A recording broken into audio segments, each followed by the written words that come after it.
Ya, selain dengan Dr. Danardi di sini, saya juga telah tersambung dengan Wagub Jawa Barat UU Ruzanul Ulum. Pak Wagub, Assalamualaikum warahmatullahi wabarakatuh. Selamat malam. Waalaikumsalam warahmatullahi wabarakatuh.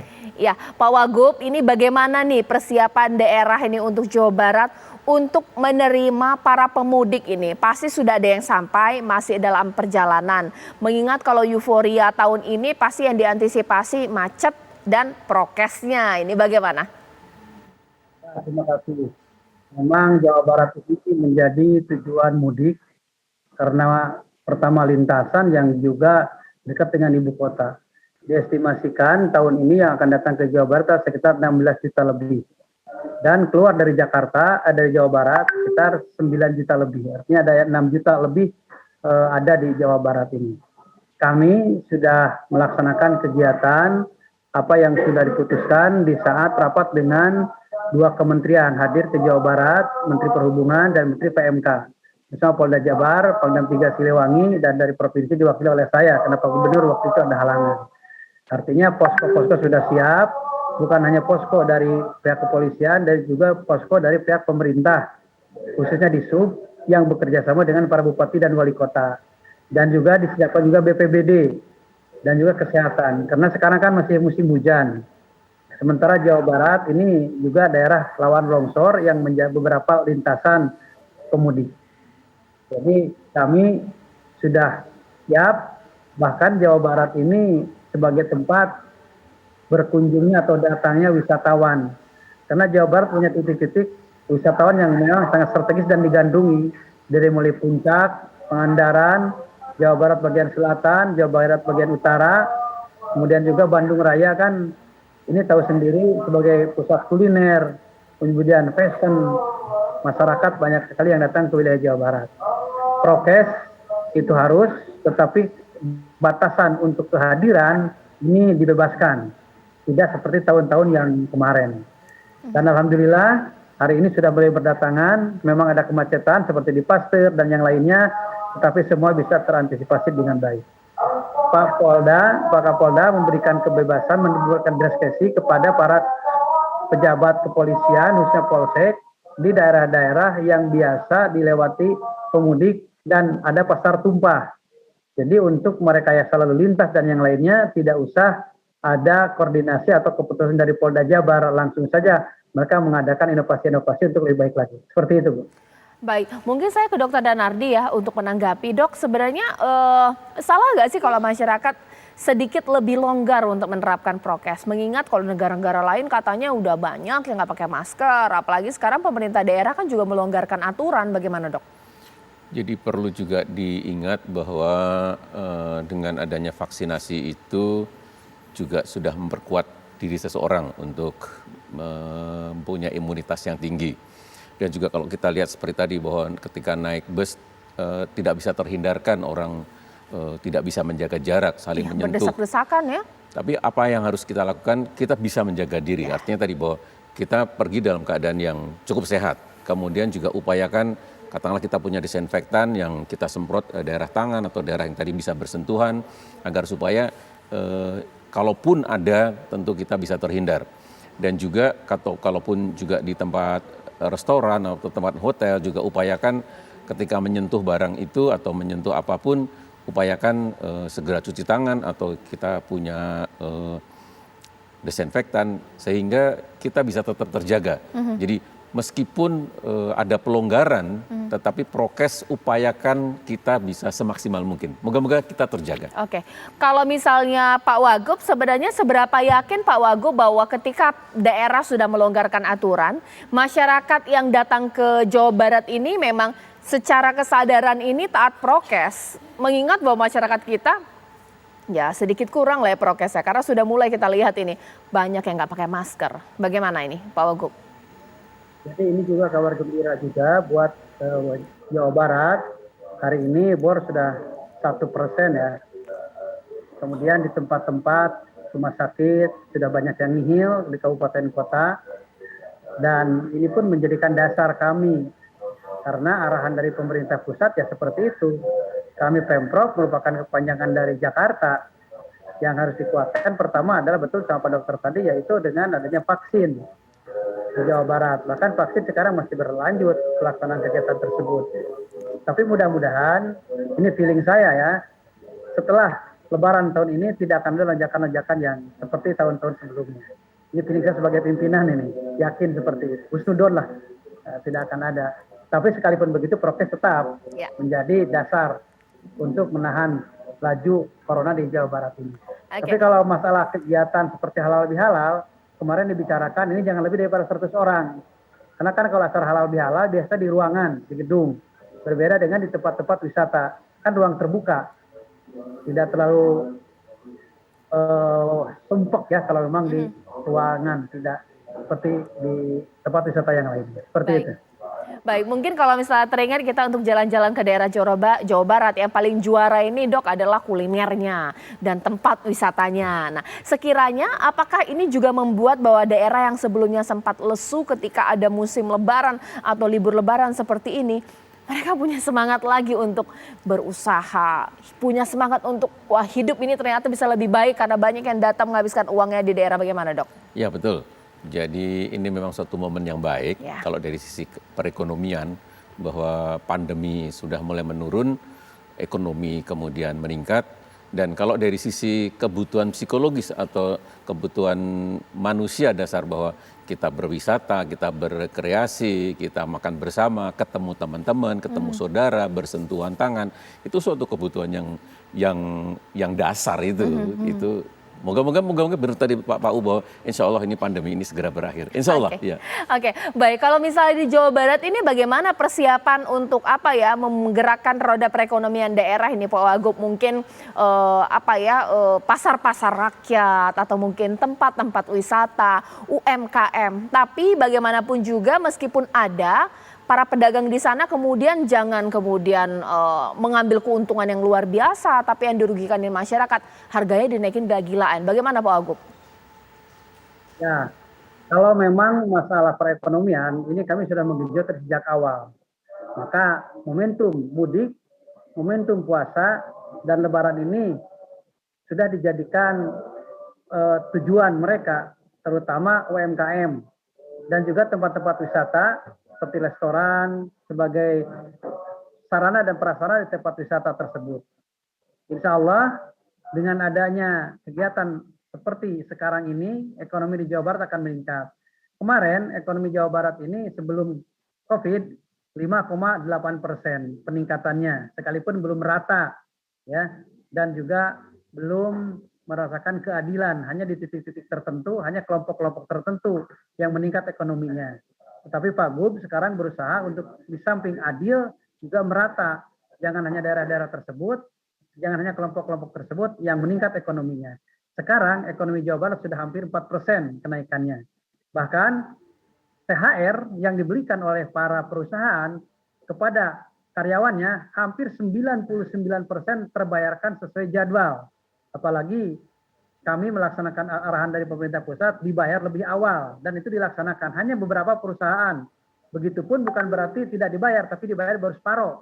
Saya sudah mendatangi mereka. Artinya ini ekonomi Jawa Barat meningkat. Saya datang ke pasar-pasar di saat bulan Ramadan penuh.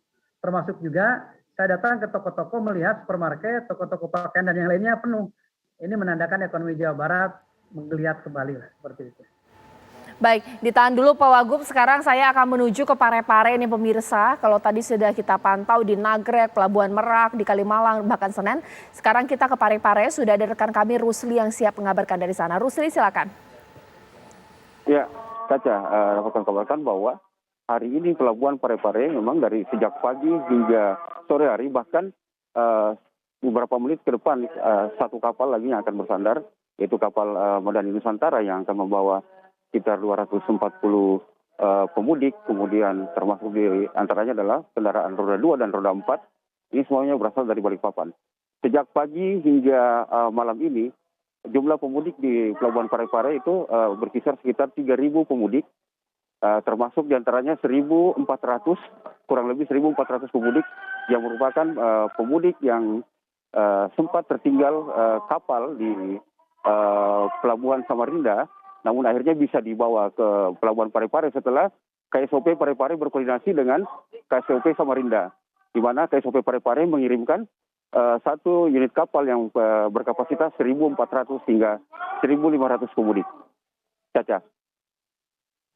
Baik, terima kasih Rusli mengabarkan langsung dari Pelabuhan Parepare. Nanti sesaat lagi pemirsa saya masih akan kembali untuk melihat fenomena mudik lainnya. Kalau tadi kita sudah melihat naik kereta, bahkan kapal laut. Sekarang kita akan lihat mudik menggunakan bus pemirsa. Sesaat lagi saya akan hadirkan pantauan ini seperti apa usai jeda berikut. Ya baik, karena ini memang momentum kita untuk membahas mengenai euforia ini Lebaran ini dokter.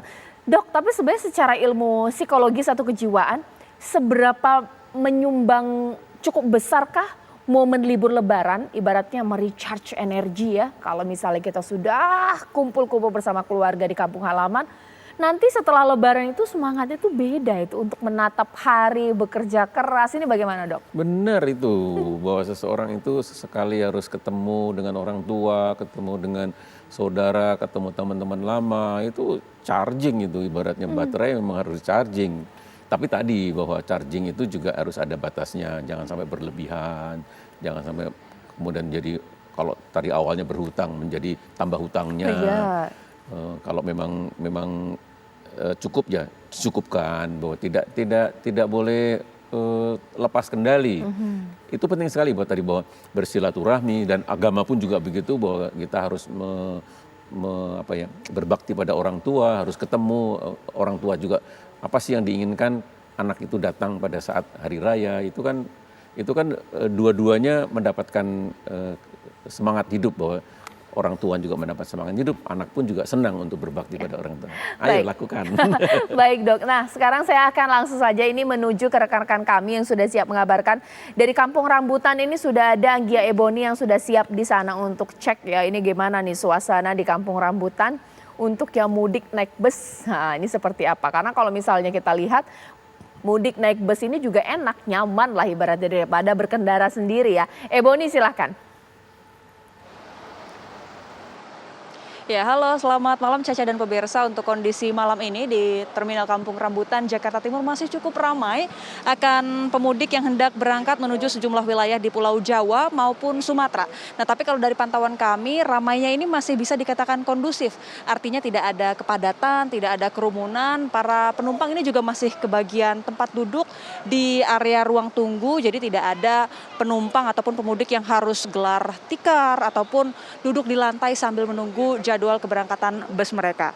Nah, sementara itu kalau bicara soal data, sejak tanggal 25 April lalu hingga hari ini memang terus terjadi peningkatan jumlah penumpang yang berangkat dari Terminal Kampung Rambutan. Di tanggal 25 April kemarin ini sekitar 1.000 penumpang berangkat, kemudian terus meningkat, perharinya naik ke 1.100, 1.700, 1.800, dan akhirnya di tanggal 29 April kemarin ini total ada 2.791 pemudik yang berangkat dari Terminal Kampung Rambutan. Tapi kalau untuk hari ini nampaknya ada sedikit penurunan, jumlah penumpangnya juga masih didata oleh pihak pengelola terminal, tapi setidaknya kalau dari pukul 7 pagi hingga pukul 2 siang tadi ini sekitar 797 penumpang yang berangkat. Nah, kalau di malam hari ini biasanya kebanyakan bus yang berangkat adalah bus-bus menuju sejumlah wilayah di Pulau Jawa.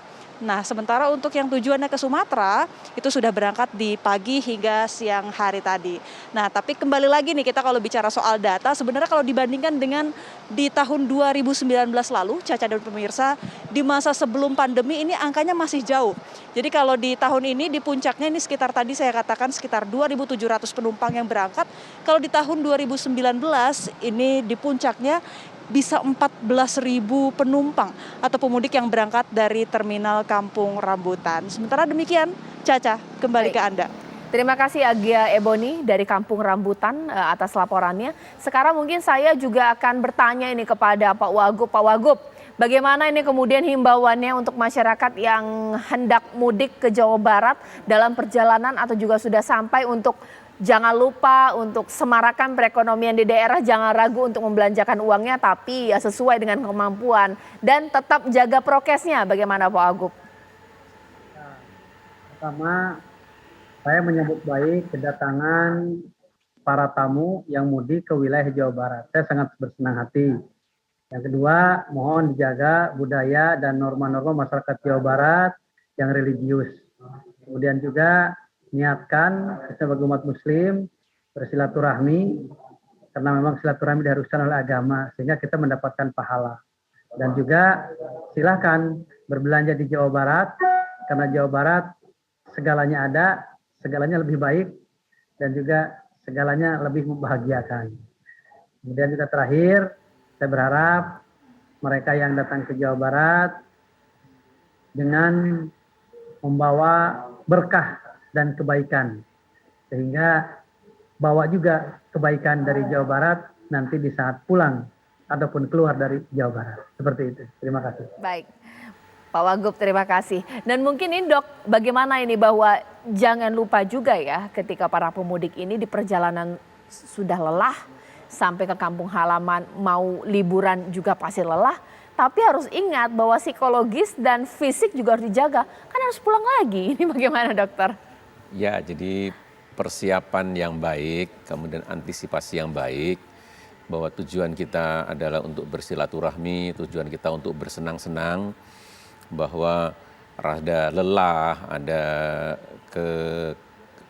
kelelahan fisik, mental, itu juga harus kita antisipasi, dan kita harus punya cadangan bahwa kita juga masih akan kembali. Tapi tadi bahwa tujuan kita adalah untuk bersenang-senang. Jadi tadi setuju sekali dengan Pak Wagub tadi bahwa kita tujuannya baik, kita menghargai orang, kita juga jangan mengganggu orang, jangan mencederai orang, dan juga tidak ada saling menyakiti. Artinya bahwa senang ketemu senang itu akan senang. Oke, mungkin sedikit aja cara untuk apa ya? Cara paling gampang ketika mungkin sudah capek, lelah secara psikis, tidak bisa mengontrol emosi, apa latihan yang paling sederhana bisa dilakukan oleh masyarakat ini, Dokter? Paling gampang relaksasi. Relaksasi jadi gimana? ketika seseorang itu kok lagi kesel nih ya, tarik nafas panjang, lepaskan sebentar bahwa saya lagi marah nih. Saya harus meredam ini. Kalau saya teruskan marah ini jadi ketidaknyamanan untuk semua orang di sekitar saya. Olah nafas itu yang Olah penting ya. nafas. Baik dokter, terima kasih. Mudah-mudahan bisa dipraktekkan lagi dalam perjalanan. Besok mau mudik atau mungkin masih di kampung halaman, sudah di kampung halaman. Terima kasih Pak Wagub atas waktunya. Terima kasih Dokter Danardi atas waktunya. Kita masih ada waktu untuk pulang ke kampung halaman. Besok kita akan pantau bagaimana juga arus mudik 1 hari jelang Lebaran. Saya Cica Anissa menutup Apa Kabar Indonesia Malam. Terima kasih, sampai jumpa.